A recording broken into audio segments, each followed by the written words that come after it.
on termine avec la politique culturelle de la Suisse. Dimanche de votation, Netflix et les plateformes de streaming vont devoir soutenir le cinéma helvétique.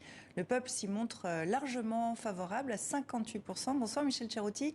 Les Suisses font preuve d'attachement à la culture.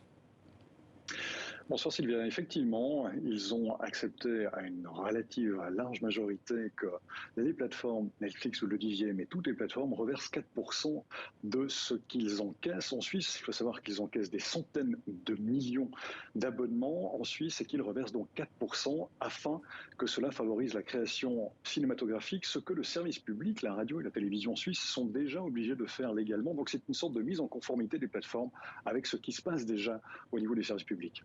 Alors la question qui se pose, c'est est-ce que ça va dynamiser le cinéma suisse, Michel ?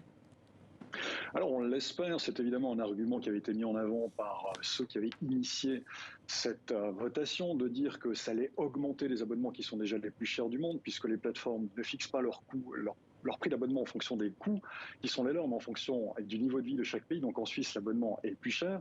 On a dit eh bien, que peut-être ces abonnements augmenteraient. On n'en est pas certain. Ce à quoi les Suisses ont surtout été sensibles, c'est que ces plateformes ne payent aucun impôt pour les revenus qu'ils génèrent en Suisse. Et donc, ces 4%, eh bien, sont une forme, certes, un peu d'impôt déguisé. Et on est à peu près certain que si ces 4% seront versés au cinéma, ce qui sera le cas, eh bien, le cinéma ne peut qu'en bénéficier. Ce sera une manne supplémentaire qui favorisera la création.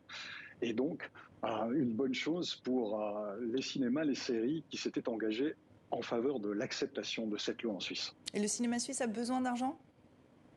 Ah oui, clairement. Aujourd'hui, j'entendais encore un producteur de dire que, eh bien, si par exemple pour faire 500 km, on doit faire un plein, aujourd'hui en Suisse, le cinéma ne bénéficie peut-être d'argent que pour faire les 100 premiers kilomètres. Donc oui, c'est toujours un parcours d'obstacles pour les producteurs, pour les réalisateurs qui nécessitent des années souvent afin qu'ils obtiennent le financement nécessaire à un film. C'est très très compliqué puisque la Suisse est un tout petit bassin, 1,5 million de francophones. C'est très dur pour le cinéma suisse d'une manière générale de s'exporter et donc de se financer. Oui, on est sensible ici à TV5 Monde. Merci beaucoup Michel Cerutti d'avoir été en direct avec nous depuis la Suisse. À très bientôt.